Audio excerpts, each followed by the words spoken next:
ಏನ್ ಸಮಾಚಾರ ರೀ ಎಲ್ರೂ ಹೇಗಿದ್ದೀರಿ ನಮ್ದೇನು ಇಲ್ಲ ರೀ ಎಲ್ಲ ನಿಮ್ದೇ ರೀ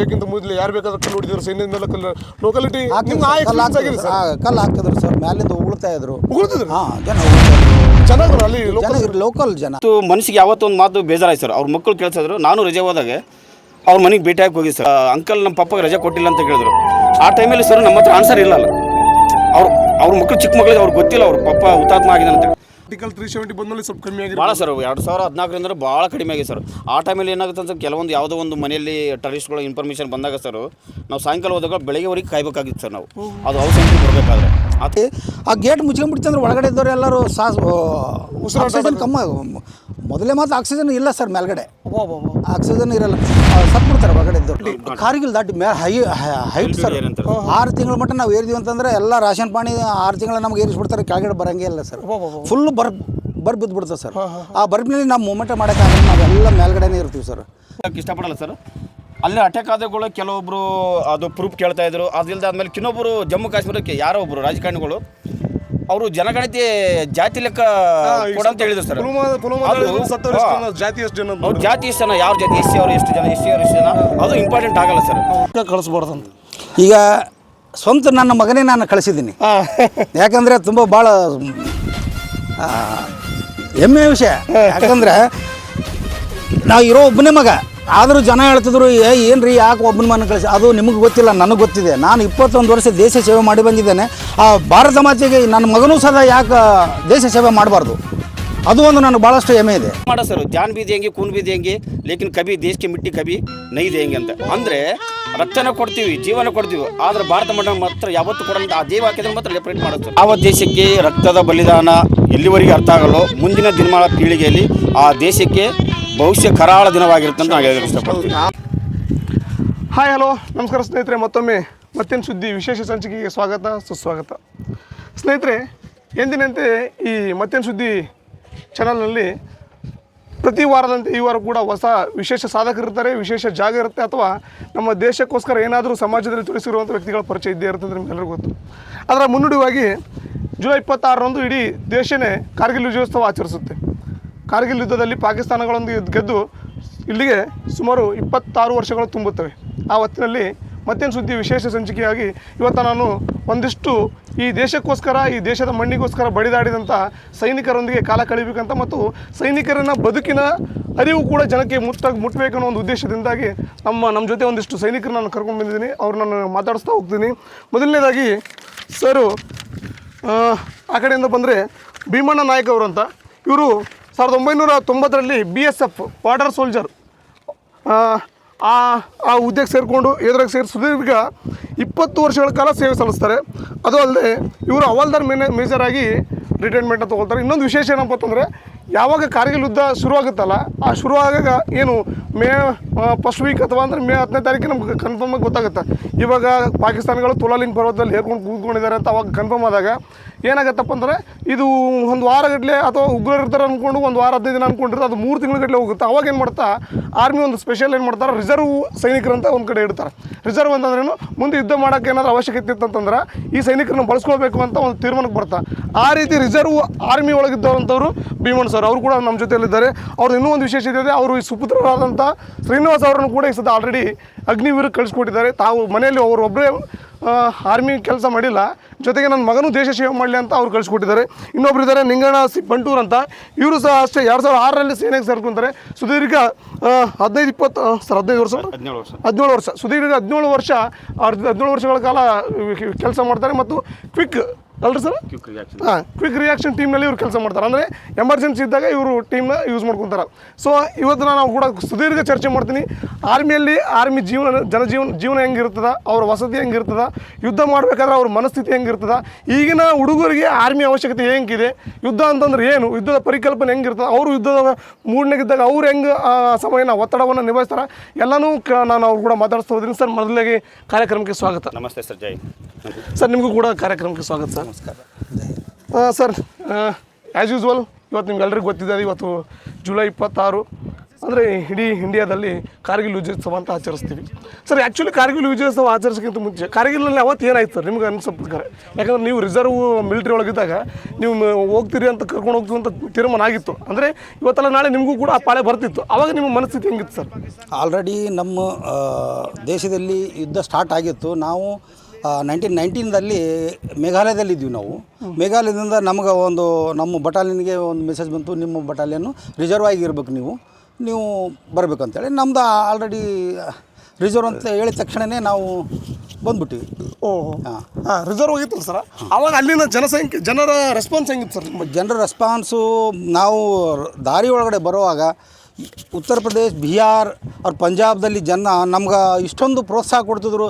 चलो साहब हम भी आएंगे आपका साथ, देश के लिए हम भी लड़ेंगे, देश के लिए हम भी अपना जान दे देंगे, ಚಲೋ ಅಂಬಿ ಅಮರಗೆ ಲೇ ಚಲೋ ಕರ್ಗೆ ಅಂತ ಹೇಳ್ತಾ ಇದ್ರು ಜನ. ಆದರೂ ನಮಗೆ ಉರಿದುಂಬಿಸ್ತಾ ಇದ್ರು ಅವರು. ನಮಗೆ ರೋಮಾಂಚನ ಆಗ್ತಿತ್ತು ನಿಜವಾಗ್ಲೂ. ನಾವು ಯುದ್ಧಕ್ಕೆ ಹೊಂಟಿವಿ ಅಂದರೆ ನಮ್ಗೆ ತುಂಬ ಸಂತೋಷದ ವಿಷಯ. ನಮಗೆ ಇದು ನಾವು ಹೆದರ್ತಾ ಇಲ್ಲ, ನಾವು ಭಾಳಷ್ಟು ಖುಷಿಯಿಂದ ಓದಿವಿ. ಆಗಲಿ ಏನಾಗೋದಾಗಲಿ, ನಾವು ದೇಶಕ್ಕಾಗಿ ಮಡಿಯೋಣ, ದೇಶಕ್ಕಾಗಿ ಉಳಿಯೋಣ ಅಂಥೇಳಿ ನಾನು ಓದಿವಿ. ಅಲ್ಲಿ ಹೋದ್ಮೇಲೆ ನಮ್ಮ ರಿಸರ್ವ್ ಬಟಾಲಿಯನ್ದಲ್ಲಿ 10ನೇ ಬಟಾಲಿಯನ್ನು ರಿಸರ್ವ್ ಆಗಿತ್ತು. ನಾವು ಅಲ್ಲಿಂದ ಯುದ್ಧ ಶಾಂತ ಆದ ತಕ್ಷಣವೇ ನಮ್ಗೆ ಮತ್ತೆ ಅಮರನಾಥ್ ಯಾತ್ರೆಗೆ ಡಿಪ್ಲಾಯ್ ಮಾಡಿ. ಮತ್ತು ನೀವು ಅಮರ ಯಾತ್ರೆಗೂ ಜನರು ಹೋಗ ಸೆಕ್ಯೂರಿಟಿ ಕೊಡ ಜನರಿಗೆ ಅಲ್ಲಿ ನಮ್ಗೆ ಅಮರನಾಥ್ ಯಾತ್ರೆಗೆ ಡಿಪ್ಲಾಯ್ ಮಾಡಿದರು. ಅಲ್ಲಿ ಒಂದು 2 ತಿಂಗಳ ನಾವು ಡ್ಯೂಟಿ ಮುಗಿಸ್ಕೊಂಡು ಮತ್ತೆ ನಾವು ಯಾತ್ರೆ ನಮ್ಮ ಡ್ಯೂಟಿಗೆ ನಾವು ಬಂದ್ವಿ ಸರ್. ನಿಮ್ಗೆ ಈಗ ಕೆಲವೊಂದು ಹುಡುಗರು ಆರ್ಮಿಗೆ ಹೋಗ್ತಾವ್ರಿ, ಕೆಲವರು ಆರ್ಮಿ ಸೇರ್ಬೇಕಂದ್ರೆ ಈಗ ಎಲ್ಲರಿಗೂ ಉದ್ದೇಶ ಇರೋದ್ರಿಂದ ಆರ್ಮಿಗೆ ಹೋಗ್ತಾರೆ. ಕೆಲವೊಂದಿಷ್ಟು ನಾನು ಕೇಳಿದ ಪ್ರಕಾರ ಆರ್ಮಿಗೆ ಹೋದ ತಕ್ಷಣವೇ ಸ್ವಲ್ಪ ಟ್ರೈನಿಂಗಲ್ಲಿ ಸ್ವಲ್ಪ ಕಷ್ಟ ಆಯ್ತು ಅಂತ ವಾಪಸ್ ಬರ್ತಾರೆ. ನೀವು ಹೆಂಗೆ ಟ್ರೈನಿಂಗ್ ನೀವು ಹೆಂಗೆ ಎದುರಿಸಿದ್ರಿ ಅಂತ? ಸರ್, ನಾನು 2006 ಅಪಾಯಿಂಟ್ ಆಗಿದ್ದು ಸರ್. ಎಸ್ಪೆಷಲಿ ನಂದು ಅಟ್ ಎ ಟೈಮಲ್ಲಿ 2 ಜಾಬ್ ಬಂದಿದ್ದು ಸರ್. ಒಂದು ಆರ್ಮಿ, ಒಂದು ಪೊಲೀಸ್ ಡಿಪಾರ್ಟ್ಮೆಂಟು. ನಾನು D.Ed ಮಾಡ್ತಾಯಿದ್ದೆ ಸರ್ ತುಮಕೂರದಲ್ಲಿ. ಒಂದು ಹೇಳ್ಬೇಕಂದ್ರೆ ನನ್ನ ಸ್ನೇಹಿತರಿಗೆ, ನನ್ನ ಕಾಲೇಜ್ ಸ್ಟೂಡೆಂಟ್ಗಳಿಗೆ ಅವ್ರಿಗೊಂದು ಈ ಒಂದು ಸಂದರ್ಭದಲ್ಲಿ ನಾನು ಥ್ಯಾಂಕ್ಸ್ ಹೇಳೋಕ್ಕೆ ಇಷ್ಟಪಡ್ತೀನಿ ಸರ್. ಯಾಕಂದರೆ ಮೇನ್ ಕಾರಣ ಆಗಿದ್ದು ನನ್ನ ಸ್ನೇಹಿತರು, ಆಪ್ತ ಸ್ನೇಹಿತರು. ನಾನು ಪೊಲೀಸ್ ಡಿಪಾರ್ಟ್ಮೆಂಟೇ ಚಾಯ್ಸ್ ಮಾಡ್ಕೋಕೆ ಹೋಗಿದ್ದೆ. ಅದರ ಅವರು ಯಾರೋ ನನ್ನ ಸ್ನೇಹಿತರು ಹೇಳಿದ್ರು, ನಿನ್ನ ಥರ ಗಂಡಸಾಗಿದ್ದರೆ ನಾನು ಆರ್ಮಿಗೆ ಹೋಗಿ ಬರ್ತಿದ್ದೆ ಅಂತೇಳಿ. ಅದೊಂದು ಚಾಲೆಂಜ್ ತಗೊಂಡು ನಾನು ಆರ್ಮಿಗೆ ಹೋಗಿ ಟ್ರೈನಿಂಗ್ ಮಾಡಿ ಬಂದಿದ್ದೀನಿ ಸರ್. ಟ್ರೈನಿಂಗ್ ಮಾಡಿ ಮುಗಿಸ್ಕೊಂಡು ವಾಪಸ್ ಬರೋಣ ಅಂತಿದ್ದೆ. ಬಟ್ ಅಲ್ಲಿ ಹೋದ ತಕ್ಷಣ ನನಗೆ ಆಮೇಲೆ ನಾನು ಕೆಲವೊಂದು ಬುಕ್ಸ್ ಓದೋದು, ಕೆಲವು ಪ್ರತಾಪ್ ಸಿಂಹ ಅವ್ರದ್ದು, ಕೆಲವೊಂದು ಹಿಂದುತ್ವದ ಬಗ್ಗೆ ಓದೋದು, ನಮ್ಮ ದೇಶದ ಬಗ್ಗೆ ಓದೋದು, ಹಂಗಾಗಿ ದೇಶದ ಅಭಿಮಾನ ಭಾಳ ಬೆಳೆದೋಯ್ತು ಸರ್. ಹಂಗಾಗಿ ಏನು ಮಾಡಿದ್ರು ಕೂಡ ನಾನು ಫುಲ್ ಕಲರ್ ಸರ್ವಿಸ್ ಮಾಡಿ ಒಂದು ದೇಶಕ್ಕೆ ನನ್ನಿಂದ ಎಷ್ಟಾಗುತ್ತೆ ಅಷ್ಟು ಒಂದು ಅಳಿಲು ಸೇವೆ ಮಾಡಬೇಕಂತ ನಾನು ಒಂದು ಅವತ್ತೇ ತೀರ್ಮಾನ ಮಾಡಿದ್ದು ಸರ್. ಟ್ರೈನಿಂಗ್ದಾಗ ಏನೇನು ಇರುತ್ತೆ ಸರ್? ಟ್ರೈನಿಂಗ್ ಯಾವ ಥರ ಇರುತ್ತೆ? ಟ್ರೈನಿಂಗ್ದಲ್ಲಿ ಎಕ್ಸ್ಪೆಷಲಿ ನನ್ನ ಎಮಿಜನ್ centre sir, Madras India group ಅಂತಾರೆ ಸರ್. ಅದಾದಮೇಲೆ ಡಿಫ್ರೆಂಟ್ ನಾನು ಆರ್ಮಿಲಿ ಮೇನ್ ಕೆಲಸ ಅಂದರೆ ನಾನು tank pilot sir. Tank T-55 ಆಗಲಿ, ಅರ್ಜುನ್ ಟ್ಯಾಂಕ್ ಆಗಲಿ, T-90 ಆಗಲಿ, ಅದರಲ್ಲಿ ನಮ್ಮ ಮೇನ್ ಪೈಲಟ್ ಸರ್. ಅದಲ್ಲದೆ ಇನ್ನೊಂದು ಕೆಲವೊಂದು 6 ಬೆಟಲ್ಗಳಂತ ಬರ್ತಾರೆ, ರಾಷ್ಟ್ರೀಯ ರೈಫಲ್. ಅದು ಜಮ್ಮು ಕಾಶ್ಮೀರದ ಆಚೆ ಬರ್ತದೆ ಸರ್. ನಾನು ಜಾಸ್ತಿ ಒಂದು 17 ವರ್ಷ ಸರ್ವಿಸಲ್ಲಿ 7 ವರ್ಷ 32 ದಿನಗಳ ಕಾಲ ಜಮ್ಮು ಕಾಶ್ಮೀರ ಪುಲ್ವಾಮಾ ಡಿಸ್ಟ್ರಿಕ್ದಲ್ಲಿ ನಾನು ಸರ್ವಿಸ್ ಮಾಡಿದ್ದೆ. ಪುಲ್ವಾಮಾ ಅಟ್ಯಾಕ್ ಆಗಿತ್ತು ಸರ್. ಅದು ನಾ ಬಂದಮೇಲೆ ರಿಟೈರ್ಡ್ ಆದಮೇಲೆ ಅಟ್ಯಾಕ್ ಆಗಿತ್ತು ಸರ್. ಅಲ್ಲೇ ಇದೆ ಸರ್, ಅದ್ರ ಜಾಗದಲ್ಲಿ ಇರಲಿಲ್ಲ. ಬಟ್ ಸೋಪೇನ್ ಡಿಸ್ಟ್ರಿಕ್ಟ್ ಅಗಲ ಬಗಲದಲ್ಲಿ ಇದ್ದೆ. ಆ ಟೈಮಲ್ಲಿ ಏನಂದರೆ ಅಲ್ಲಿ ಆಪ್ರೇಷನ್ ಇವೆಲ್ಲ ಮೇನ್ ಅಂತ ನಾವು ಹೆಸರು ಏನು ಕೊಡ್ತೀವಿ. ಈಗ ಸುರ್ಪುರದಲ್ಲಿ ಏನಾದರೂ ಒಂದು ಎನ್ಕೌಂಟರ್ ಆದರೆ ಆಪ್ರೇಷನ್ ಸುರ್ಪುರ ಅಂತ ಕೊಡ್ತೀವಿ. ಆ ಥರ operation Pulwama, operation Kargil, operation OP ರಕ್ಷಕ, ಈ ಥರ ಒಂದು ಹೆಸರು ಕೊಡ್ತಿರ್ತೀವಿ. ಅಲ್ಲಿ ಒಂದು ಭಾಳ ಕಠಿಣದ ನಮ್ಮಿಂದ ಹಿರಿಯರು ಇದ್ದಾರೆ ಸರ್, ಅವ್ರಿಗೆಲ್ಲ ಗೊತ್ತಿದೆ. ಅಲ್ಲಿ ಜೀವನ ಮಾಡೋದು ತುಂಬ ಕಷ್ಟ ಆಗಿದೆ. ಯಾಕಂದರೆ -45 ಡಿಗ್ರಿಯಲ್ಲಿ ಅಲ್ಲಿ ಕೆಲವೊಂದು ಕೈಕಾಳುಗಳು ವರ್ಕ್ ಆಗಲ್ಲ. ಆಮೇಲೆ ರಕ್ತಗಳು ಸಂಚಲನ, ಆಕ್ಸಿಜನ್ ಪ್ರಾಬ್ಲಮ್ ಆಗುತ್ತೆ. ಅಂಥ ಸಿಚುವೇಷನ್ದಲ್ಲಿ ನಾನು 7 ವರ್ಷ ಡ್ಯೂಟಿ ಮಾಡಿ ಮತ್ತು ನಾನು ಹೆಮ್ಮೆ ಅಂತ ಹೇಳೋಕ್ಕೆ ಇಷ್ಟಪಡ್ತೀನಿ ಸರ್. ಅದು ಬಿಡ್ರಿ, ಆರ್ಮಿಗೆ ಸೇರಿದ ಒಂದು ಮಾತು ನಮ್ಗೆ ಹೇಳಕ್ಕೆ ಇಷ್ಟಪಡ್ತೀನಿ. ಹಿರಿಯರು ಕೆಲವರು ಒಂದು ಮಾತು ಹೇಳ್ತಾರೆ ಸರ್, ಯಾವ ದೇಶಕ್ಕೆ ರಕ್ತದ ಬಲಿದಾನ ಎಲ್ಲಿವರೆಗೆ ಅರ್ಥ ಆಗಲ್ಲೋ ಮುಂದಿನ ದಿನಮಾನ ಪೀಳಿಗೆಯಲ್ಲಿ ಆ ದೇಶಕ್ಕೆ ಭವಿಷ್ಯ ಕರಾಳ ದಿನವಾಗಿರುತ್ತೆ ಅಂತ ನಾನು ಹೇಳಕ್ಕೆ ಇಷ್ಟಪಡ್ತೀನಿ. ಯಾವ ದೇಶ ಎಲ್ಲಿವರೆಗೆ ಸರ್ ನಾವು ಎಲ್ಲ ಬೆಲೆ ಹೇಳ್ಕೊಡ್ತೀವಿ ಸರ್. ಶಿಕ್ಷಣದ ಬೆಲೆ ಹೇಳ್ಕೊಡ್ತೀವಿ, ಸಂಬಂಧಿಕರ ಬೆಲೆ ಹೇಳ್ಕೊಡ್ತೀವಿ, ತಂದೆ ತಾಯಿಯ ಮಾತು ಹೇಳ್ಕೊಡ್ತೀವಿ.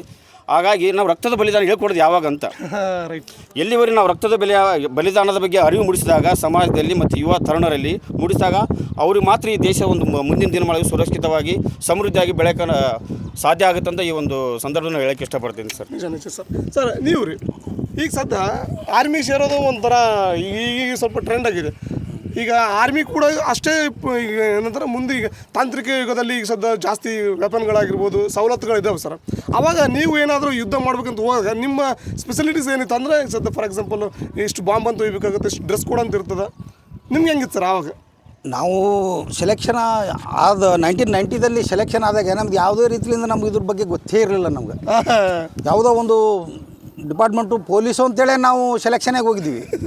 ಆಮೇಲೆ ನಮ್ಗೆ ಇಲ್ಲಿಂದ ದಿಲ್ಲಿಲಿಂದ ನಾವು ಹರಿಯಾಣಕ್ಕೆ ನಮಗೆ ಟ್ರೈನಿಂಗ್ ಹಾಕಿದ್ರು. ಆವಾಗ ಬಾರ್ಡರ್ ಸೆಕ್ಯೂರಿಟಿ ಫೋರ್ಸ್ ಇವು ಗಡಿ ಭದ್ರತಾ ಪಡೆ ಇದು ಭಾರತದ ಗಡಿಯಲ್ಲಿ ಇದು ಡ್ಯೂಟಿ ಮಾಡ್ಬೇಕು ಅಂತೇಳಿ ಆವಾಗ ನಮ್ಗೆ ಅರಿವಿಟ್ಟಿತ್ತು. ಅಲ್ಲಿ ಮಟ್ಟ ನಮ್ಗೆ ಏನೂ ಗೊತ್ತಿದ್ದಿಲ್ಲ. ಆಗಿನ ಟೈಮ್ನಲ್ಲಿ ಭಯಂಕರ ಭಾಳಷ್ಟು ಸ್ಟ್ರಿಕ್ಟ್ ಟ್ರೈನಿಂಗ್ ಇತ್ತು. ಎಲ್ಲ ಆ ಟ್ರೈನಿಂಗ್ ಸದಾ ಎದುರಿಸಿ ನಾವು ಅಲ್ಲ, ನೀವು ಕ್ಯಾರಿ ಮಾಡ್ಬೇಕಾಗಿರೋದಂತ ಬ್ಯಾಗ್ ಹೆಂಗಿರ್ತಿತ್ತು? ನಾವು ನಮ್ಮದೆಲ್ಲ ಪಿಟ್ಟು ಇರ್ತಿತ್ತು. ಪಿಟ್ಟು ಪ್ಲಸ್ ನಮ್ಮದು ವೆಪನ್ಸು, ಅವ್ರು ಕೊಡ್ತಕ್ಕಂಥ ಎಲ್ಲ ಗುಂಡು ಮದ್ದುಗಳು ಅಂತಾರೆ ಕಂಪಲ್ಸರಿ ನಮ್ಗೆ ಬೇಕೇ ಬೇಕು. ಆಹಾರ ಇಲ್ಲ ಅಂತಂದ್ರೂ ಪರವಾಗಿಲ್ಲ, ನಮ್ಮ ಗುಂಡು ಮದ್ದುಗಳು ಊಟ ಇಲ್ಲ ಅಂತಂದ್ರೆ ಪರವಾಗಿಲ್ಲ, ನಮ್ಗೆ ಗುಂಡು ಮದ್ದು ಮಾತ್ರ ಫಸ್ಟ್ ನೋಡ್ಬೇಕು ನಾವು. ಹೌದು. ಮುಂದೆ ಹೆಜ್ಜೆ ಇಡ್ಬೇಕಂತಂದರೆ ನಮ್ಮ ಗುಂಡು ಮದ್ದು ತಗೊಂಡೆ ನಾವು ರೆಡಿ ಆಗೋರು. ಸರ್ ಇನ್ನೊಂದು ರೀ, ನನಗೆ ಕಾಮನಾಗಿ ಅನ್ಸೋದು, ಕೆಲವೊಬ್ಬರು ಆರ್ಮಿಗೆ ಹೋಗ್ತೀವಿ ಅಂತ ಇರ್ತಾರೆ ರೀ, ಓಕೆ ಎಲ್ಲ ರೆಡಿ ಆಗ್ತದೆ, ಮನ್ಯಾಗ ಒಂದಷ್ಟು ಖುಷಿ. ಹೋಗೋ ಟೈಮ್ನಲ್ಲಿ ಮನೆಯವ್ರ ಒಂದು ಮನಸ್ಥಿತಿ ಇರ್ತದೆ, ಮಗನ ಕಳಿಸ್ಬೇಕಾ ಕಳಿಸ್ಬಾರ್ದಂತ. ಈಗ ಸ್ವಂತ ನನ್ನ ಮಗನೇ ನಾನು ಕಳಿಸಿದ್ದೀನಿ. ಯಾಕಂದರೆ ತುಂಬ ಭಾಳ ಹೆಮ್ಮೆಯ ವಿಷಯ. ಯಾಕಂದರೆ ನಾವು ಇರೋ ಒಬ್ಬನೇ ಮಗ, ಆದರೂ ಜನ ಹೇಳ್ತಿದ್ರು ಏನು ರೀ ಯಾಕೆ ಒಬ್ಬನ ಮನ ಕಳಿಸಿ. ಅದು ನಿಮಗೆ ಗೊತ್ತಿಲ್ಲ, ನನಗೆ ಗೊತ್ತಿದೆ. ನಾನು 21 ವರ್ಷ ದೇಶ ಸೇವೆ ಮಾಡಿ ಬಂದಿದ್ದೇನೆ. ಆ ಭಾರತ ಮಾತೆಗೆ ನನ್ನ ಮಗನೂ ಸದಾ ಯಾಕೆ ದೇಶ ಸೇವೆ ಮಾಡಬಾರ್ದು, ಅದು ಒಂದು ನನಗೆ ಭಾಳಷ್ಟು ಹೆಮ್ಮೆ ಇದೆ. ಈಗ ಸದ್ಯ ಇರೋ ಒಬ್ಬ ಶ್ರೀನಿವಾಸ ಮಗ ಕೂಡ ಅಗ್ನಿವೀರಲ್ಲಿದ್ದಾರೆ. ಅಗ್ನಿವೀರದಲ್ಲಿ ಈಗ ಮದ್ರಾಸ್ ರೆಜಿಮೆಂಟ್ನಲ್ಲಿ 3 ತಿಂಗಳಾಯ್ತು ಟ್ರೈನಿಂಗ್ ಮಾಡ್ತಿದ್ದಾನೆ. ನೆಕ್ಸ್ಟ್ ಟ್ರೈನಿಂಗ್ ಆದ ತಕ್ಷಣ ಅವನಿಗೂ ಆ ಕಡೆ ಎಲ್ಲ ಡಿಪ್ಲಾಯ್ ಮಾಡ್ತಿದ್ದಾರೆ, ಹೋಗ್ತಿದ್ದಾನೆ. ಅವ್ನು ರಿಪ್ಲೈ ಹೆಂಗಿದೆ ಸರ್ ನೀವು ಮಾತಾಡಿದಾಗ? ಅವನು ನನಗಿಷ್ಟ ಸ್ಟ್ರಾಂಗ್ ಸರ್ ಅವನು. ಯಾಕಂತಂದ್ರೆ ಅಪ್ಪ ನೀವು BSFದಲ್ಲಿ ಇದ್ದಿರ್ಬೋದು, ಆದರೆ ನಾನು ಆರ್ಮಿದಲ್ಲಿ ಹೋಗ್ತೀನಿ ನೋಡು ಅಂತೇಳಿ ನನಗೆ ಚಾಲೆಂಜ್ ಆಗ್ತದೆ. ಚಾಲೆಂಜ್ ಹಾಕಿ ಇವತ್ತಿನ ದಿನಮಾನದಲ್ಲಿ ಅವನು ಟ್ರೈನಿಂಗ್ ಮಾಡ್ತಾನೆ, ನನಗೆ ಭಾಳ ಹೆಮ್ಮೆಯ ವಿಷಯ.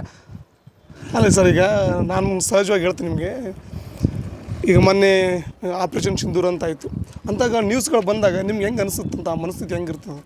ಏನು ಹೊತ್ತೊಂಡ್ರೆ ಅಥವಾ ಇನ್ನೊಂದು ತಾಸಿನಲ್ಲಿ 2 ಗಂಟೆಯಲ್ಲಿ ಯುದ್ಧ ಆಗ್ತಿರ್ತದೆ? ಪರವಾಗಿಲ್ಲ, ಯಾವ ದೇಶಕ್ಕಾಗಿ ಒಳ್ಳೆ ಒಂದು ದೊಡ್ಡ ಹೆಸರು ಬರ್ತಿದೆ. ಹುತಾತ್ಮ ಅಂತಂದರೆ ಸಾಮಾನ್ಯ ಜನರಿಗೆ ಮಾತ್ರ ಹುತಾತ್ಮ ಅಂತ ಕೊಡಲ್ಲ, ದೇಶಕ್ಕಾಗಿ ಮಡಿದಿರ್ತಕ್ಕಂಥ ವೀರರಿಗೆ ಮಾತ್ರ ಹುತಾತ್ಮ ಅಂತ ಹೇಳಿ ಕೊಡ್ತಿದ್ದಾರೆ. ಅಂಥ ಒಂದು ಪದನ ಸಿಗುತ್ತದಲ್ಲ ಅಂತೇಳಿ ನಮಗೆ ಏನು ಅಷ್ಟು ಅನಿಸಲ್ಲ.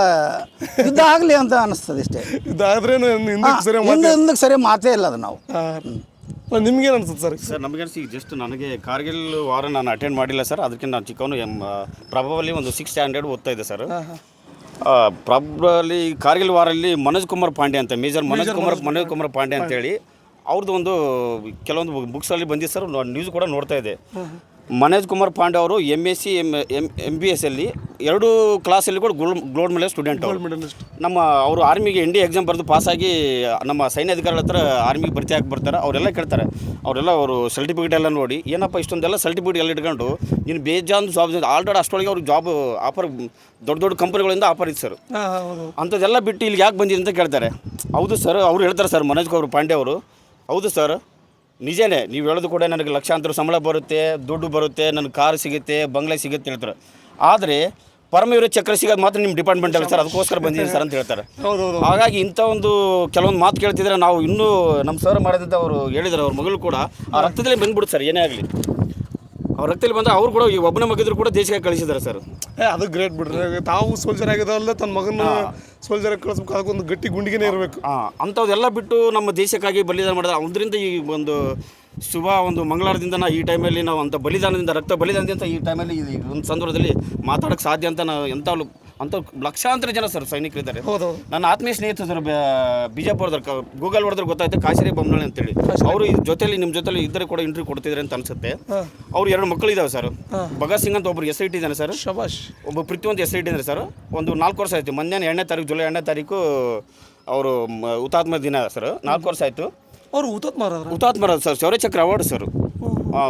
ಗೂಗಲ್ ಹೊಡೆದ್ರು ಕೂಡ ಅವರು ಡೀಟೇಲ್ ಎಲ್ಲ ಸಿಗುತ್ತಾರೆ. ಅವರು ವೀರ ಅವ್ರ ನಾರಿಗೆ ಅವ್ರಿಗೆ ಪತ್ನಿಯವರಿಗೆ ಒಂದು ಅವಾರ್ಡ್ ಕೊಟ್ಟರು ಸರ್, ಶೌರ್ಯ ಚಕ್ರ ಮರಣೋತ್ತರ ಅವಾರ್ಡ್. ಅವ್ರ ಮನೆ ಪರಿಸ್ಥಿತಿ ಹೆಂಗಿದೆ ಅಂದ್ರೆ ಸರ್, ನಾವು ಯಾವಾಗ ಮಕ್ಕಳಿಗೆ ನಾವು ಸ್ಪಿರಿಟ್ ಯಾವತ್ತು ಕೊಡಲ್ಲ, ನಾವೇ ಹಿಂದೆ ಸರಿಯಾಗಿ ಸಾಧ್ಯನೇ ಇಲ್ಲ ಸರ್. ಅವ್ರ ಮನೆಗೆ ನಾನು ವಿಸಿಟ್ ಒಂದು 2-3 ಸಲ ಹೋಗಿದ್ದೆ ಸರ್. ಈಗ ಹೋಗೋದು ಬಿಟ್ಟು ಕಾರಣ ಏನಂದ್ರೆ ಅವರು ಮಮ್ಮಿ ಭಾಳ ಫೀಲ್ ಆಗ್ತಾರೆ ಸರ್. ಅವ್ರ ಮಕ್ಕಳು ನನ್ನ ಜೊತೆನೇ ಸರ್. ಟೋಟಲ್ 15 ವರ್ಷ ಸರ್ವಿಸ್ ನನ್ನ ಜೊತೆಲಿ ಆಗಿದೆ ಸರ್. ನನಗೆ ಯಾವತ್ತು ಮನಸ್ಸಿಗೆ ಯಾವತ್ತೂ ಒಂದು ಮಾತು ಬೇಜಾರಾಯ್ತು ಸರ್. ಅವ್ರ ಮಕ್ಕಳು ಕೇಳ್ಸಿದ್ರು, ನಾನು ರಜೆ ಹೋದಾಗ ಅವ್ರ ಮನೆಗೆ ಭೇಟಿಯಾಗಿ ಹೋಗಿದ್ದೆ ಸರ್. ಅವ್ರ ಮಕ್ಕಳು ಕೇಳಿದ್ರು, ಅಂಕಲ್ ನಮ್ಮ ಪಪ್ಪಗೆ ರಜೆ ಕೊಟ್ಟಿಲ್ಲ ಅಂತ ಕೇಳಿದ್ರು. ಆ ಟೈಮಲ್ಲಿ ಸರ್ ನಮ್ಮ ಹತ್ರ ಆನ್ಸರ್ ಇಲ್ಲ. ಅವ್ರ ಮಕ್ಕಳು ಚಿಕ್ಕ ಮಕ್ಕಳಿಗೆ ಅವ್ರಿಗೆ ಗೊತ್ತಿಲ್ಲ ಅವ್ರ ಪಪ್ಪ ಹುತಾತ್ಮ ಆಗಿದೆ ಅಂತೇಳಿ. ಅಂಥ ಒಂದು ಕಠಿಣ ಪರಿಸ್ಥಿತಿಯಲ್ಲಿ ಕೂಡ ನಮ್ಮ ಸೈನಿಕರು ತಮ್ಮ ಮಕ್ಕಳು ಆರ್ಮಿಗೆ ಸೇರಿಸ್ತಾರೆ, ಅದು ರಿಯಲಿ ಗ್ರೇಟ್ ಸರ್. ಇಂಥ ಒಂದು ಮನಸ್ಥಿತಿ ಎಲ್ಲರಲ್ಲಿ ಬರಬೇಕಾಗಿ ನಾವೊಂದು ತಮ್ಮ ಚಾನಲ್ ಮುಖಾಂತರ ವಿನಂತಿ ಮಾಡ್ಕೊಳ್ತಿದ್ದೀನಿ ಸರ್. ಅದೇ ಸರ್, ಈಗ ಕೇವಲ ಆನ್ಸರ್ ಇರಲ್ಲ ಸರ್. ಹೌದು ನಿಜ. ಈಗ ಕೇವಲ ಯುದ್ಧ ಅಂದ್ಬಿಟ್ರೆ ಬರೀ ಸೈನಿಕ ಅಷ್ಟೇ ಮಾಡ್ತಿರಲ್ಲ, ಸೈನಿಕರಿಂದ ಕುಟುಂಬ ಕೂಡ ಪ್ರತಿ ರಾತ್ರಿ ಪ್ರತಿ ಕ್ಷಣ ಪ್ರತಿ ಸೆಕೆಂಡು ಕೂಡ ಗೊತ್ತಿಲ್ಲದಂಗೆ ತಮ್ಮ ಗರಿವು ಇಲ್ಲದಂಗೆ ಒಂದು ಯುದ್ಧ ಮಾಡ್ತಾನೇ ಇರ್ತಾರೆ. ಅದು ಯಾರಿಗೂ ಹೇಳ್ಕೊಳ್ಳೋ ಸಮಾಜ ಅವ್ರಿಗೂ ಕೂಡ ಗುರುತಿಸುವಂಥ ಕೆಲಸ ಆಗಬೇಕು. ಅದನ್ನು ನಾನು ನೆನೆಸ್ಕೊಂಡ್ರೆ ಭಯ ಆಗುತ್ತೆ. ಇರಲಿ ಸರ್, ನಿಮಗೇನು ಅನ್ಸುತ್ತೆ ಸರ್? ನಾನು ಬಗಲಾಗಿದ್ದ ಒಬ್ಬ ಸ್ನೇಹಿತ ಇವತ್ತು ಯುದ್ಧ, ನಾಳೆ ಯುದ್ಧ ಟೈಮ್ನಾಗ ಅವು ಇರಲ್ಲ ಅಂತಂದಾಗ ನಿಮ್ಗೆ ಹೆಂಗೆ ಅನಿಸ್ತಿರುತ್ತೆ ಸರ್ ಮನಸ್ಸಿಗೆ? ಯಾವುದು ಏನೂ ಅನಿಸಲ್ಲ ಸರ್ ನಮ್ಗೆ. ಯಾಕಂತಂದ್ರೆ ಅದು ಒಂದು ಕಾಮನ್ ಆಗಿಬಿಡುತ್ತೆ ಸರ್. ಈ ಪ್ರಾಣದ ಬಗ್ಗೆ ನಾವು ಏನೂ ಕೇರ್ ಮಾಡಲ್ಲ. ಆ ಥರ ಟ್ರೈನಿಂಗ್ನೇ ನಾವು ಮಾಡಿರ್ತೀವಿ ಸರ್.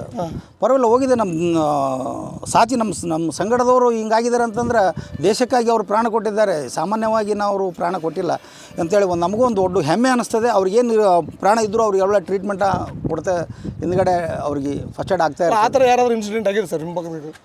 ನಮ್ಮ ಅವ್ರಿಗೆ ಯಾರಿಗೆ ಮಾತ್ರ ಆಗಿಲ್ಲ. ನಾವೇ ಮಾತ್ರ ಮಿಲಿಟೆಂಟ್ಸಿಗೆಲ್ಲ ನಾವು ಹೊಡೆದಿದ್ವಿ ಅಷ್ಟೇ.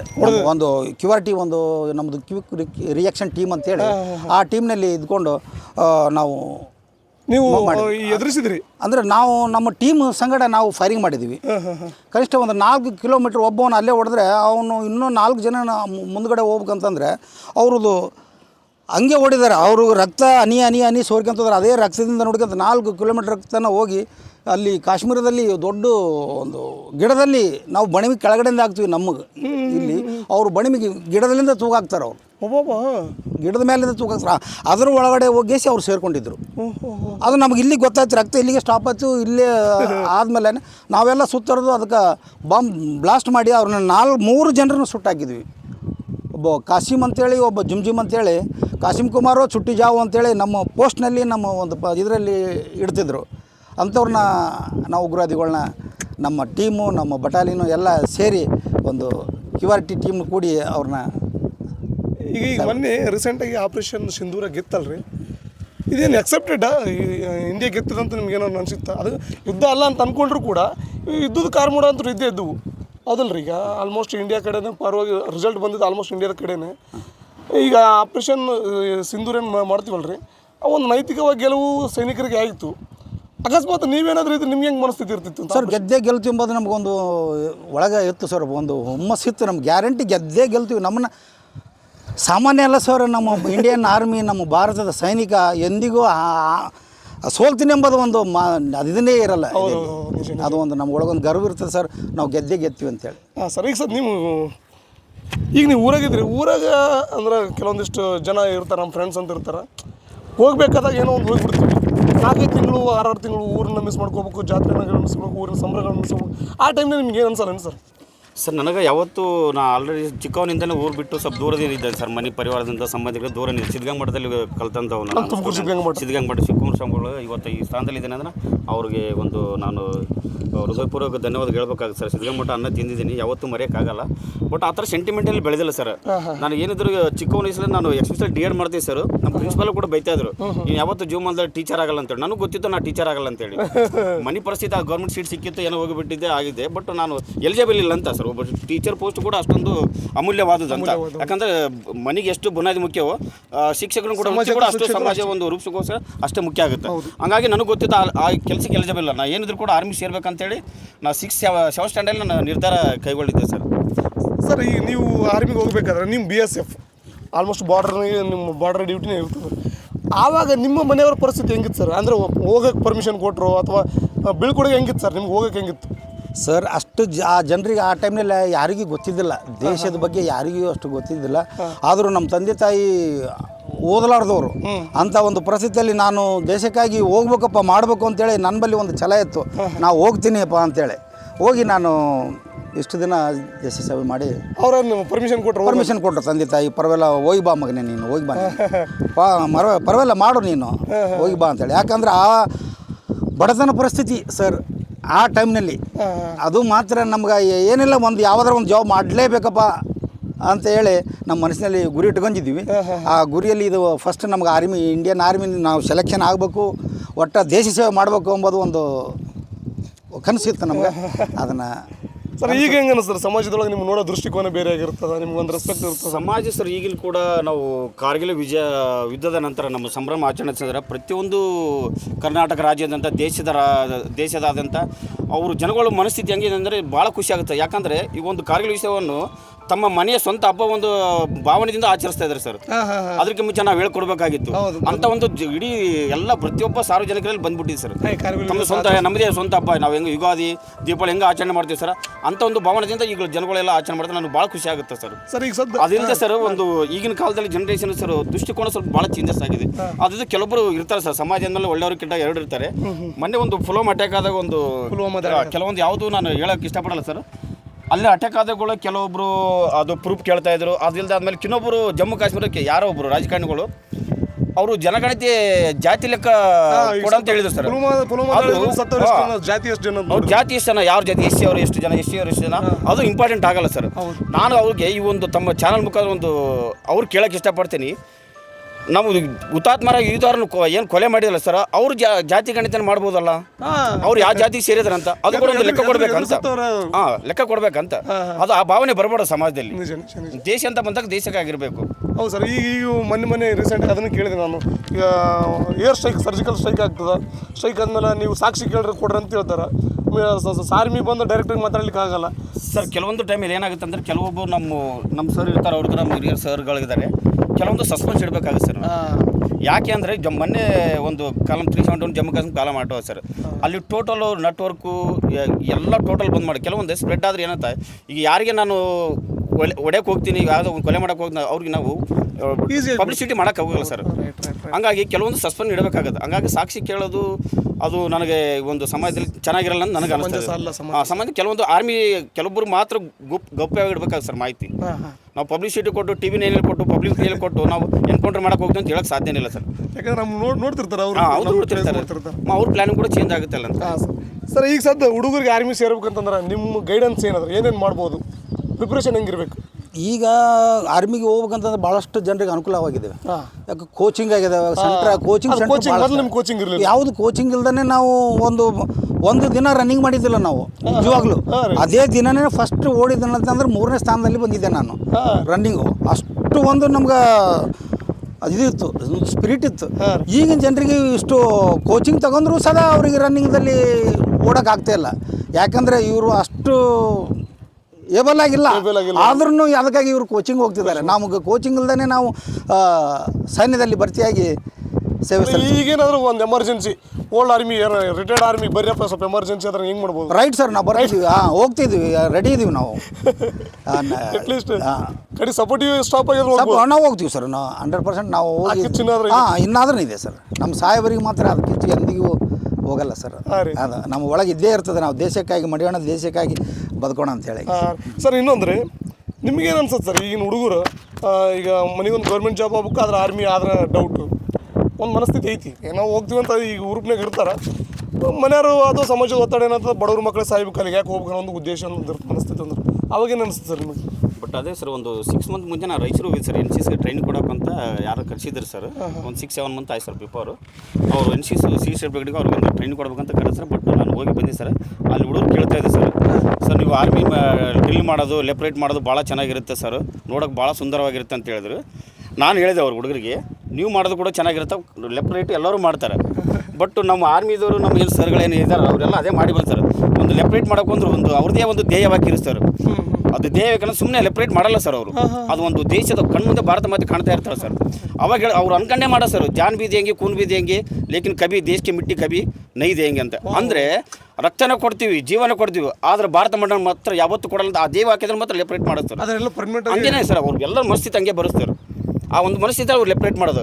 ಅವ್ರಿಗೆ ಹೌದು ಸರ್, ನಾನು ಕೂಡ ಆರ್ಮಿ ಸರ್, ಅವ್ರಿಗೆ ಒಂದು ಇನ್ಸ್ಪೈರ್ ಆಗಿದೆ ಸರ್, ಟ್ರೈನಿಂಗ್ ಮಾಡ್ತಾ ಇದ್ದೇನೆ ಸರ್. Very good sir. ನಿಮ್ಗೆ ಏನು ಅನ್ಸುತ್ತೆ ಸರ್, ಈಗ ಸದ್ಯ ಈ ಹುಡುಗರು ಇದೇವಲ್ರಿ, ಈಗ ಭಾಳಷ್ಟು ಜನ ಏನು ಮಾಡ್ತಾರೆ, ಗೌರ್ಮೆಂಟ್ ಜಾಬ್ ಬೇಕು, ಆರ್ಮಿಗೆ ಹೋಗಿಂದ ಮುಂದೆ ನೋಡ್ತಾರೆ. ಅವ್ರಿಗೇನು ಅನ್ಸುತ್ತೆ? ಆರ್ಮಿಯಲ್ಲಿ ಹೋದ ತಕ್ಷಣ ನಾವು ಸಾಯ್ತೀವಿ ಎಂಬುದು ಒಂದು ಭಯ ಇರಬಾರ್ದ್ರಿ ಅಲ್ಲಿ. ಅದು ಒಂದು ಪ್ಲಸ್, ಅದು ಫಸ್ಟ್. ಯಾಕಂತಂದ್ರೆ ಯಾರು ಸಾಯಲ್ಲ ಇವತ್ತಿನ ದಿನಮಾನದಲ್ಲಿ. ಅದು ಈಗ ಮೊದಲಿಗೆ ಭಾಳ ಫರ್ಕ್ ಆಗಿದ್ದಾವೆ ಇವಾಗ. ಆ ಟೈಮ್ನಲ್ಲಿ ಭಾಳಷ್ಟು ಇನ್ಸಿಡೆಂಟ್ ಆಗ್ತದ್ದು, ಈ ಟೈಮ್ನಲ್ಲಿ ಇಲ್ಲ. ಈಗೆಲ್ಲ ಟೆಕ್ನಿಕಲ್ ಮೇಲೆ ಹೊಂಟಿದೆ ಇವಾಗ. ಯಾವುದೇ ಅಷ್ಟೊಂದು ಇದಾಗಲ್ಲ. ಒಂದು ದೇಶದ ಅಭಿಮಾನ ಇರಬೇಕು ಮನುಷ್ಯನಿಗೆ ಫಸ್ಟ್. ನಮ್ಮ ದೇಶದ ಒಂದು ಅಭಿಮಾನ ಇದ್ದರೆ ಮಾತ್ರ ಅವ್ನು ದೇಶ ಸೇವೆ ಮಾಡಲಿಕ್ಕೆ ಏಬಲ್ ಆಗಿರ್ತಾನೆ. ನಾವು ಹೋಗ್ತೀನಪ್ಪ, ಹೋದ್ಮೇಲೆ ಸಾಯ್ತೀನಿ ಎಂಬುದು ಅದು ಪದನೇ ತೆಗೆದಾಗಿ ಬಿಡ್ಬೇಕು ಸರ್. ಹೌದಲ್ರಿ? ಏನೂ ಆಗಲ್ಲ ಸರ್. ಒಳ್ಳೊಳ್ಳೆ ಅದೇ ನಮ್ಮ ಇಂಡಿಯನ್ ಆರ್ಮಿದೊಳಗೆ ಒಳ್ಳೊಳ್ಳೆ ಪೋಸ್ಟ್ಗಳಿದ್ದಾವೆ. ಡಾಕ್ಟರ್ಸ್ ಅದಾವ, ಇಂಜಿನಿಯರ್ಸ್ ಅದಾವ.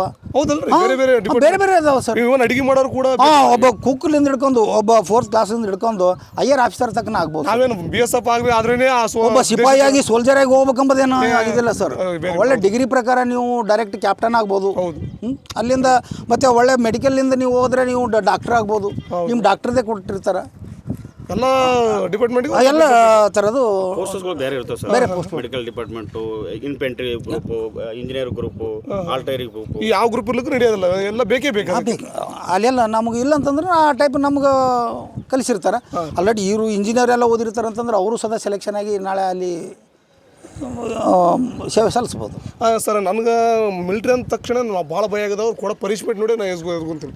ನಾನು ಹೋದ್ರೆ ಎಲ್ಲ ಓದ್ತಿರ್ತಾ ಆ ಪನಿಷ್ಮೆಂಟ್ ಕೊಡ್ತಾರೆ, ಈ ಪನಿಷ್ಮೆಂಟ್ ಕೊಡ್ತಾರೆ. ನಿಮಗೇನು ಪನಿಷ್ಮೆಂಟ್? ನೀವು ಯಾವತ್ತಾದ್ರೂ ಪನಿಷ್ಮೆಂಟ್ ಅನುಭವಿಸಿದಿರಿ? ಅಥವಾ ನಾನು ಟ್ರೈನ್ ಮಾಡೋಕೆ ನನಗೆ ಭಾಳನೇ ಕಷ್ಟ ಆಗಿ ಸರ್. ಇಷ್ಟೊಂದು ಪನಿಷ್ಮೆಂಟ್ ಇರುತ್ತಂತ. ಬಟ್ ಆಮೇಲೆ ಟ್ರೈನ್ ಮುಗಿದ್ಮೇಲೆ ಉದ್ದೇಶ ಗೊತ್ತಾಯಿತು. ಬಟ್ ಎಂಥ ಕಠಿಣ ಪರಿಸ್ಥಿತಿಯಲ್ಲಿ ಕೂಡ ಆ ಒಂದು ಸೋಲ್ಜರು ಅತ್ಯಂತ ಕಷ್ಟದ ಪನಿಷ್ಮೆಂಟ್ ಯಾವ್ದಾರು ಕೊಟ್ಟಿದ್ದು ನೆನಪಿದೆಯಾ? ನನಗೆ ತುಂಬ ನೆನಪಿದೆ ಸರ್. ನಾನು ಎಸ್ಪೆಷಲಿ ಲೆಪ್ರೇಟ್ ಮಾಡಿದ್ರೆ ಸ್ವಲ್ಪ ವೀಕ್ ಸರ್. ಅಲ್ಲಿ ಬೆಳಗ್ಗೆಯಿಂದ ಊಟ ಕೊಡದೆ ಸಾಯಂಕಾಲದವರೆಗೆ ಡ್ರಿಲ್ ಮಾಡಿಸಿದ್ರು ಸರ್. ಕಾಲೆಲ್ಲ ನೋಡಿದ ಬಾತ್ರೂಮ್ ಕೂಡ ಹೋಗಕ್ಕೆ ಒಂದು ಪರಿಸ್ಥಿತಿ. ಬೆಳಗ್ಗೆ ಊಟ ಕೊಡ್ಲಾರ್ದ ಸರ್. ಆ ಥರ ಡ್ರಿಲ್ಲಲ್ಲಿ ಸ್ವಲ್ಪ ವೀಕೆ ಸರ್. ರಾತ್ರಿ ಊಟಕ್ಕೆ ಹೋಗ್ಬೇಕಾದ್ರೂ ಕೂಡ ನಾನು ಒಂದು ಇಟ್ಟಿಗೆ ಕೊಡೋರು ಸರ್ ಕೈಯಲ್ಲಿ. ನಾನು ಲೆಫ್ಟ್ ರೈಟ್ ಮಾಡ್ಕೊಂಡು ಹೋಗೋದು ಅಂದರೆ ಕೈ ಹಿಂದಕ್ಕೆ ಹೋಗ್ತಿರೋ ಸರ್. ಅಂತಂತ ಕೈ ಘಟನೆಗಳು ಭಾಳಷ್ಟು ಘಟನೆಗಳು ಆಗಿದೆ ಸರ್ ನನ್ನ ಜೊತೆ. ಆದರೂ ಕೂಡ ಟ್ರೈನಿಂಗೆಲ್ಲ ಮುಗಿದ್ಮೇಲೆ ಅವಾಗ ಒಂದು ವಿಲ್ ಪವರ್ ಬಂತು ಸರ್. ಒಂದು ಉದ್ದೇಶ ಅವ್ರದ್ದು ಏನಿತ್ತಂದ್ರೆ ಎಂಥ ಕಠಿಣ ಪರಿಸ್ಥಿತಿ ಇಲ್ಲ. ಯಾಕಂದರೆ ಸರ್ ನಮ್ಮ ಹಿಂದೂಸ್ತಾನ್ ಸೋಲ್ಜರ್ ಹೆಂಗಿದ್ರೆ ಸರ್ -40-50 ಡಿಗ್ರಿಯಲ್ಲಿ ಕೂಡ ದೇಶ ರಕ್ಷಣೆ ಮಾಡೋಕೆ ರೆಡಿಯಾಗಿ ನಿಲ್ತಾರೆ ಸರ್. ಅದೇ ಪ್ಲಸ್ ರಾಜಸ್ಥಾನ ಅಂತ ಒಂದು ಏರಿಯಾದಲ್ಲಿ -40-50 ವರೆಗೂ ಕೂಡ ಅಂತ ಬಿಸಿಲಲ್ಲೂ ಕೂಡ ಮಾಡೋಕೆ ರೆಡಿ ಇರ್ತಾರೆ ಸರ್. ಅದಕ್ಕೂ ಹೊಂದ್ಕೋಬೇಕು. ಕಾಶ್ಮೀರದೊಳಗೆ ಮೈನಸ್ ಇದ್ರು, ಆ ಒಂದು ಉದ್ದೇಶ ಅಷ್ಟೇ ಇರುತ್ತೆ ಸರ್. ಮೇನ್ ರೈಟ್ ಅಂದ್ರೆ ನಮ್ಮ ದೇಶದ ಹೊಂದ್ಕೋಬೇಕಂತ ಸರ್. ಅದಕ್ಕೋಸ್ಕರ ಆ ಥರ ಕೊಡ್ತೀವಿ ಸರ್. ನಿಮ್ಗೆ ಏನು ಅನ್ಸುತ್ತೆ ಸರ್? ನೀವು ಏನಾದರೂ ಮಂಜಿನಾಗೆ ಕೆಲಸ ಮಾಡಿದ ನೆನಪಿದೆ ಸರ್? ಇದೆ ಸರ್. ನಾವು ಅಲ್ಲಿ ಮಾಡ್ಬೇಕಾದ್ರೆ ನಿಮ್ಗೆ ಎಕ್ಸ್ಪೀರಿಯನ್ಸ್ ಏನು ಅನ್ಸುತ್ತೆ ಸರ್? 92ರಲ್ಲಿ ನಾವು 93ದಲ್ಲಿ ILT ಎಲ್ಲಿದ್ದೀವಿ ಸರ್. ILT ಅಂತಂದ್ರೆ ಫುಲ್ ಬರ್ಫ್ ಏರಿಯಾ ಸರ್.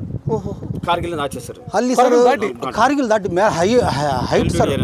6 ತಿಂಗಳ ಮಟ್ಟ ನಾವು ಏರಿದೀವಿ ಅಂತಂದ್ರೆ ಎಲ್ಲ ರಾಷನ್ ಪಾಣಿ 6 ತಿಂಗಳ ನಮ್ಗೆ ಏರಿಸ್ಬಿಡ್ತಾರೆ. ಕೆಳಗಡೆ ಬರಂಗೇ ಇಲ್ಲ ಸರ್. ಫುಲ್ ಬರ್ಫ್ ಬಿದ್ದುಬಿಡ್ತದೆ ಸರ್. ಆ ಬರ್ಫ್ನಲ್ಲಿ ನಾವು ಮೂಮೆಂಟೇ ಮಾಡೋಕ್ಕಾಗಲ್ಲ. ನಾವೆಲ್ಲ ಮೇಲ್ಗಡೆನೇ ಇರ್ತೀವಿ ಸರ್. ಎಲ್ಲ ನಮ್ಗೆ ಊಟದ್ದು ಅಂತಂದರೆ ಪ್ಯಾಕಿಂಗೇ ಇರ್ತದೆ ಸರ್. ಎಲ್ಲ ಪ್ಯಾಕಿಂಗ್ದಲ್ಲೇ ನಾವು ವಿಡಿಯೋಗಳಲ್ಲಿ ನೋಡ್ತಿರ್ತೀವಲ್ರಿ. ಶೇಬಣ್ಣು ಕೂಡ ಶೇಬಣ್ಣು ಸದಾ real sir. Real sir, real. Especially sir -0 ಆಗುತ್ತಂದ್ರೆ ಅಲ್ಲಿ ಬರ್ಫ್ ಸ್ಟಾರ್ಟ್ ಆಗುತ್ತೆ ಸರ್. ನಿಮ್ಮ ಪ್ಯಾಕಿಂಗ್ ಮಾಡಿ ಊಟ ಹೆಂಗೆ ಮಾಡ್ತೀರಿ ಸರ್? ಸರ್ ಅದೆಲ್ಲ ಡಬ್ಬದಲ್ಲಿ ಬರ್ತಿದೆ ಸರ್. ಆಲ್ರೆಡಿ 6 ತಿಂಗಳ ತನಕ ಅದಕ್ಕೆ ಏನೂ ಆಗಲ್ಲ. ಹೊಡೆಯೋದು ಇಲ್ಲೆಲ್ಲ ಮಸಾಲೆ ಹಾಕೋದು ಅದ್ರಾಗ ಹಾಕಿ ತಿರುಗಿಬಿಟ್ರೆ ನಮ್ಗೆ ಮಟನ್ನು, ಫಿಶ್ ಎಲ್ಲ ತಯಾರಿ ಇರ್ತದೆ ಸರ್. ಆ ರೈಸ್ ಮಾತ್ರ ನಾವು ಫ್ರೆಶ್ ಆಗಿ ರೈಸ್ ಮಾಡ್ಕೊತೀವಿ ಅಷ್ಟೇ. ರೈಸ್, ಇದು ರೊಟ್ಟೆ, ಚಪಾತಿ. ಅಲ್ಲ, ಈಗ ನಿಮ್ಮ ಅಲ್ಲಿ ದೇಶ ಸ್ಥಿತಿನ ಕಾಪಾಡ್ಬೇಕಲ್ಲ, ಉಷ್ಣ ದೇಶ ಫುಲ್ಲು ಬರ್ಫ್ ಸರ್.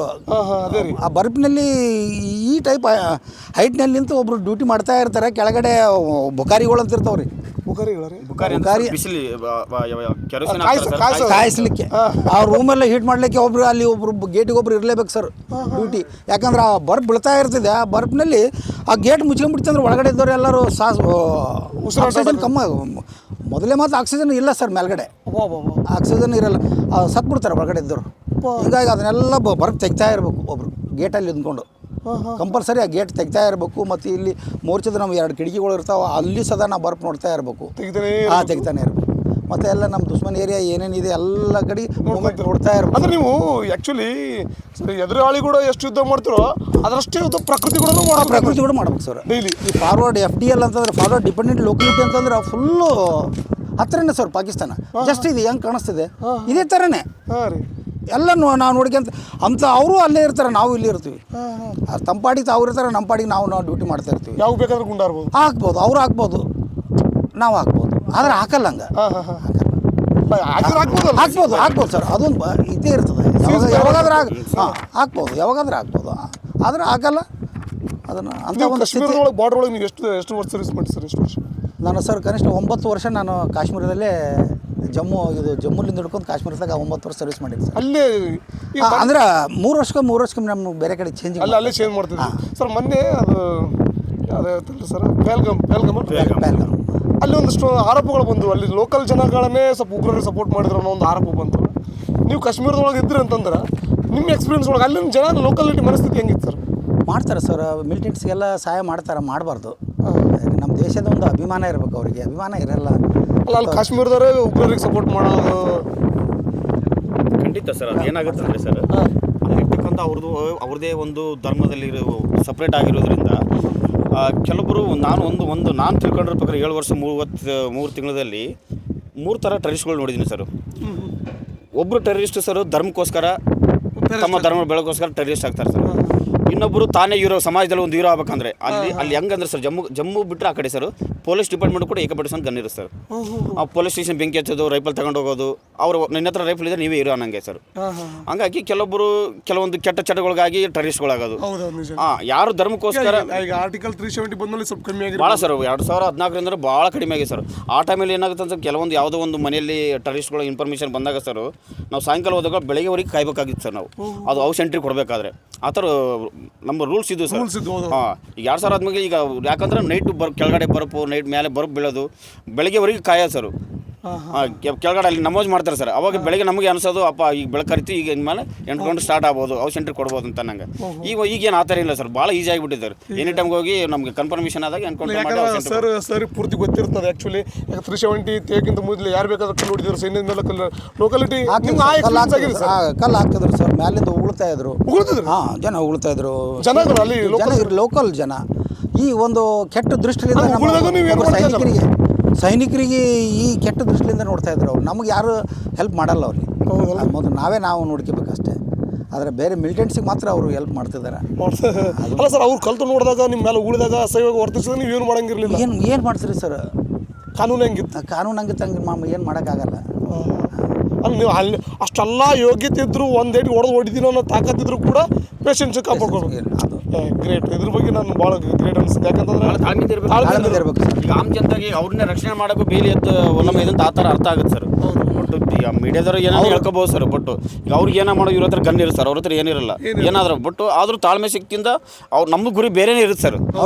ಆಮ್ ಜನತೆ ಸಾಯಿಸೋದು ನಮ್ಮ ಗುರಿ ಇರಲ್ಲ, ಟೆರರಿಸ್ಟ್ಗಳು ಎನ್ಕೌಂಟರ್ ಮಾಡೋದು ನಮ್ಮ ಗುರಿ ಇರುತ್ತೆ. ಆಮ್ ಜನತೆ ಸಾಯಿಸಕ್ಕೆ ನಾವು ಜಮ್ಮು ಕಾಶ್ಮೀರ ಯಾವ್ದಾದ್ರು ಆಪರೇಷನ್ ಬಗ್ಗೆ ಇದೇನಾ ಸರ್? ನೀವು ಟೆರರಿಸ್ಟ್ ಬಂದಿದ್ದಾರೆ, ಅವ್ರನ್ನ ಶೂಟ್ ಮಾಡ್ಬೇಕು ಅನ್ನೋದೊಂದು ಆಪರೇಷನ್ಗಳಾಗ ಅವಾಗ ನಡೀತಿರ್ತಾವೆ. ಆಪರೇಷನ್ ಕಂಟಿನ್ಯೂ ನಡೀತಾ ಇರ್ತಾವೆ ಸರ್. ನಮ್ಮಲ್ಲಿ ಇಲ್ಲಂದ್ರೆ ಬೇರೆ ಕಡೆನಾಗ ನಡೀತಾ ಇರ್ತಾವೆ. ರೆಜಿಮೆಂಟ್ಗಳು ಬೇರೆ ಬೇರೆ ಇದೆ ಸರ್. ನಾವು ಕಾಡನ್ ಸರ್ಚಿಂಗ್ ಅಂತೇಳಿ ಹೋಗ್ತೀವಿ, ಆಪ್ರೇಷನ್ ಸರ್ಚಿಂಗ್ ಮಾಡೋಕ್ಕೆ ಹೋಗ್ತಾ ಇರ್ತೀವಿ. ಒಂದು ಊರು ಸರ್ಚ್ ಇದು ಒಂದು ಊರು ಸರ್ಚ್ ಮಾಡ್ಬೇಕಂದ್ರೆ ಎಲ್ಲ ನಮ್ಮ ಫೋರ್ಸಸ್ ಟೋಟಲ್ ಎಲ್ಲ ಜನರು ಅದು ಕೂಡಿ ಒಟ್ಟಿಯಾಗಿ ಅದನ್ನು ಅಲ್ಲಿ ಊರಲ್ಲಿ ಇರ್ತಕ್ಕಂಥ ಎಲ್ಲ ಜನರು ಒಂದು ಒಟ್ಟಿಗೂಡಿಸಿ ಅಲ್ಲಿ ಯಾರು ಮಿಲಿಟೆಂಟ್ ಅದಾರ ಯಾರಿಲ್ಲ ಅವ್ರನ್ನೆಲ್ಲ ಒಂದೊಂದು ಮನೆ ಸರ್ಚ್ ಮಾಡ್ತೀವಿ ಸರ್. ಅಲ್ಲಿ ಮಿಲಿಟೆಂಟ್ ಸಿಕ್ಕರೆ ಅಲ್ಲಿ ಸದಾ ನಮ್ಮ ಒಬ್ಬರು ಕ್ಯಾಪ್ಟನ್ ಒಬ್ಬರು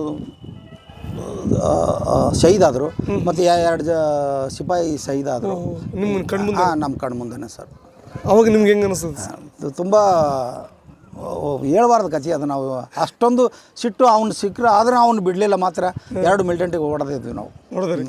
ನಮ್ಮ ಯೂನಿಟ್ ಫುಲ್ಲು ಡಿಪ್ಲೈ ಆಗಿಬಿಟ್ಟಿತ್ತು, ಅಲ್ಲಿ ಹೊಡೆದಿದ್ವಿ. ಅವಾಗ ನಿಮ್ಗೆ ಹೆಂಗೆ ಅನಿಸ್ತದೆ ಸರ್? ಕ್ಯಾಪ್ಟನ್ ಅವ್ರು ಹೋದ್ಮೇಲೆ ನಿಮ್ಮ ಕ್ಯಾಪ್ಟನ್ ಎಲ್ಲ ಇರ್ತಾರೆ, ನಿಮ್ಮ ಗೈಡೆನ್ಸ್ ಕೊಡೋರೆ ಅವರು. ಆಯಿತು, ನಮ್ಮ ಆಫೀಸರೇ ಹೋಗಿರಂತಂದ್ರೆ ಪರವಾಗಿಲ್ಲ, ಏನು ನಾವು ಇದ್ದವ್ರನ್ನ ಅವ್ರನ್ನ ಇದು ಮಾಡ್ಬೇಕಲ್ಲ. ವಿಲ್ಪವರ್ ಯಾವತ್ತೂ ಕಳ್ಕೋದಿಲ್ಲ ಸರ್. ಈಜಿಯಾಗಿ ನೀವು ಯೋಚನೆ ಮಾಡಲ್ಲ, ಅಲ್ಲೇ ನಾವು ಎಮೋಷನಲ್ ಆಗಿಬಿಡ್ತೀವಿ. ನಮ್ಮ ಬಗಲಾಗ ಒಬ್ಬ ಹೋಗ್ಬಿಟ್ಟು ಹಂಗಾಗಲ್ಲ ಸರ್. ಹಂಗೆ ಧೈರ್ಯ ಬಿಟ್ಟರೆ ಮೈ ಮರೆಯಂಗೆ ಇಲ್ಲ, ಧೈರ್ಯ ಬಿಡಂಗೆ ಇಲ್ಲ ಸರ್. ವಿಲ್ಪವರ್ ಯಾವತ್ತೂ ಕಳ್ಕೋದಿಲ್ಲ ಸರ್. ಪುಲ್ವಾಮಾದಲ್ಲಿ ಈಗ ತಾನೇ ಒಂದು ಪಿಕ್ಚರ್ ರಿಲೀಸ್ ಆಯ್ತು ಸರ್. ನಮ್ಮ 44 ರಾಷ್ಟ್ರೀಯ ರೈಫಲ್ ಗೂಗಲ್ ಹೊಡೆದ್ರೆ ಗೊತ್ತಾಗುತ್ತೆ ನಮಗೆ. ಅಮ್ರಾನ್ ಪಿಕ್ಚರ್ ಅಂತ ಬಂತು ಸರ್. ಡೈರೆಕ್ಟರ್ ರಾಜ್ಕುಮಾರ್ ಅಂತೇಳಿ ಅವ್ರ ನನ್ನ ಜೊತೆ ಕಾಂಟ್ಯಾಕ್ಟ್ ಇದ್ದಾರೆ.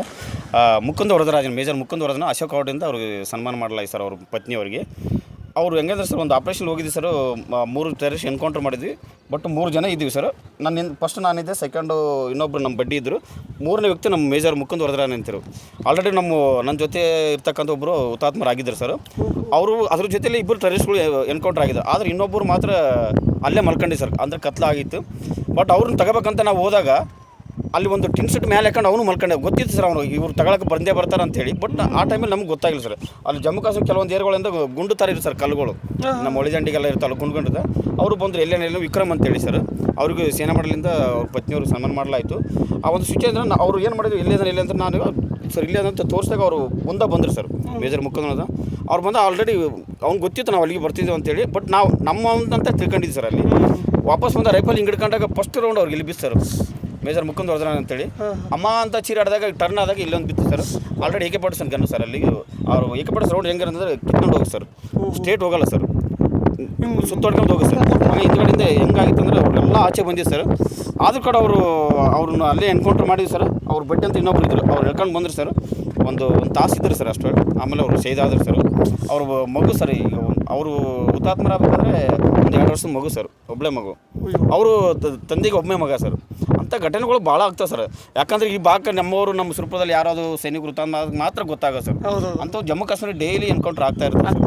ನಮ್ಮ ಭಾರತ ದೇಶದಲ್ಲಿ ಇಡೀ ಬಾರ್ಡ್ರ್ಗಳಲ್ಲಿ ಚಿಕ್ಕ ಚಿಕ್ಕ ಪುಲ್ವಾಮಾದಲ್ಲಿ ಕೆಲವೊಂದು ಸಿಕ್ಕಿಂ, ಮಣಿಪಾಲ್, ನಾಗಾಲ್ಯಾಂಡ್ಗಳಿಗೆ ದೇಶ ಸೇವೆ ಮಾಡ್ತಕ್ಕಂಥ ನನ್ನ ಸೈನಿಕರಿಗೆ ನಮ್ಮ ಸರ್ ಜೊತೆಯಿಂದ ನಮ್ಮೆಲ್ಲ ಸುರಪುರ ಸೈನಿಕರ ಅರೆ ಸೈನಿಕರ ಸಂಘದಿಂದ ಹಾಗೂ ಮತ್ತು ನನ್ನ ಈ ಒಂದು ಪ್ರಾರ್ಥನೆ ಗಡಿಯಲ್ಲಿ ಭಾರತ ಗಡಿಯಲ್ಲಿ ಗುಂಡಿಗೆ ಎದೆ ಕೊಟ್ಟು ಕಾಯ್ತಿರುವಂಥ ಸೈನಿಕರಿಗೆ ಒಂದು ಪ್ರಾರ್ಥಿಸುವ, ತಾಯಿಯನ್ನು ದೂರದಿಂದ ಇದ್ದು ತಾಯಿಗೆ ಬಂದು ಮುತ್ತು ಕೊಡುವಂತಾಗಲಿ, ಮಕ್ಕಳಿಂದ ದೂರಾಗಿ ಅಪ್ಪನ ಅಪ್ಪಿಗೆ ತಂದೆಯ ಅಪ್ಪಿಗೆ ಸಿಗುವಂತಾಗಲಿ, ಮರಳಿ ಬಂದು ಮಡದಿಗೆ ಸಿಂಧೂರು ಇಡುವಂತಾಗಲಿ, ಸರ್ವೂ ಶುಭವಾಗಲಿ, ಎಲ್ಲರಿಗೂ ಒಳ್ಳೆಯದಾಗಲಿ, ದೇಶದ ತ್ರಿವರ್ಣ ಧ್ವಜ ರಾರಾಜಿಸಲೆಂದು ನಾನು ಹೇಳೋಕ್ಕೆ ಇಷ್ಟಪಡ್ತೀನಿ.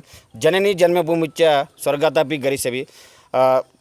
ಎತ್ತ ತಾಯಿ ಒತ್ತ ಭೂಮಿ ಸ್ವರ್ಗಕ್ಕಿಂತ ಮಿಗಿಲ ಅಂತ ಹೇಳಕತ್ರ ಅಂಥ ಒಂದು ದೇಶ ಸೇವೆ ಮಾಡ್ತಿರ್ಕಂಥ ಎಲ್ಲ ಪ್ರತಿಯೊಬ್ಬ ಸೈನಿಕರಿಗೆ ದೇವರು ಸದಾ ಕಾಪಾಡಲಿ. ಆ ಭಾರತಾಂಬೆ ಸದಾ ಅವರು ಆರೋಗ್ಯ ಆಯುಷ್ಯ ಇನ್ನೂ ಹೆಚ್ಚಲಿ ಎಂದು ನಾನು ಈ ಸಂದರ್ಭದಲ್ಲಿ ಹೇಳಕ್ಕೆ ಇಷ್ಟಪಡ್ತೇನೆ.